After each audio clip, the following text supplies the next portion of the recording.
സ്ത്രീകൾ പോയിട്ടുണ്ടായിരുന്നില്ല.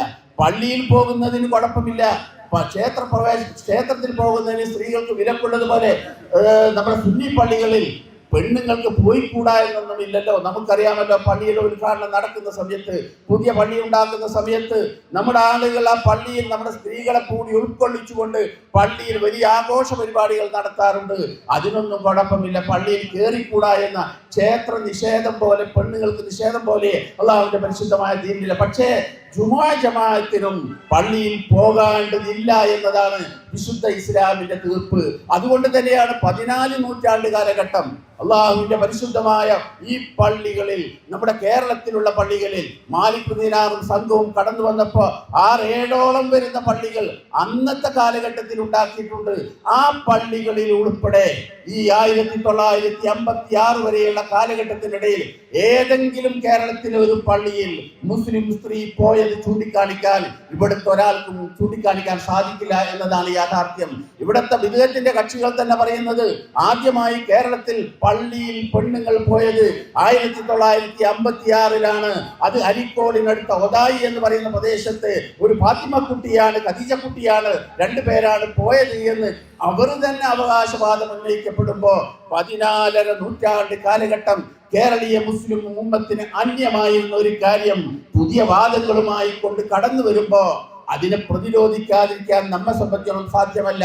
അള്ളാഹുവിന്റെ ദീനിൽ പുതിയ വാദങ്ങൾ കൊണ്ടുവരുമ്പോൾ അതിനെതിരെ ശക്തമായി പ്രതികരിക്കാൻ നമ്മൾ ഓരോരുത്തരും ബാധ്യസ്ഥരാണ്. അതുപോലെയുള്ള പുതിയ വാദങ്ങൾ, മരിച്ചാൽ ആ മയ്യത്തിനൊന്ന് ദുആ ചെയ്യുന്നത് തെറ്റായി കണ്ട ആ പുതിയ വാദങ്ങൾ, ഇതുപോലെയുള്ള അക്കാലം അത്രയും നമുക്ക് അന്യമായിരുന്ന കാര്യങ്ങൾ ഓരോന്നും സമുദായത്തിനകത്തേക്ക് കൊണ്ടുവന്ന്, ഈ സമുദായത്തിൽ പുതിയ വാദങ്ങൾ കൊണ്ടുവന്ന് വിദേശത്ത് നിന്നുകൊണ്ട് ലഭിക്കുന്ന ഫണ്ടിന്റെയും അവിടെ നിന്ന് ലഭിക്കുന്ന ബുദ്ധി ആശയത്തിന്റെയും അടിസ്ഥാനത്തിൽ കേരളീയ മുസ്ലിം ഉമ്മത്തിനെ രണ്ടാക്കി പകക്കാൻ ഇവിടുത്തെ ബിദഅത്തിന്റെ കക്ഷികൾ ശ്രമിച്ചപ്പോഴാണ് സമസ്ത കേരള ജമിയത്തുൽ ഉലമ എന്ന സംഘടിത രൂപത്തിൽ രൂപം കൊടുക്കേണ്ടി വന്നത്.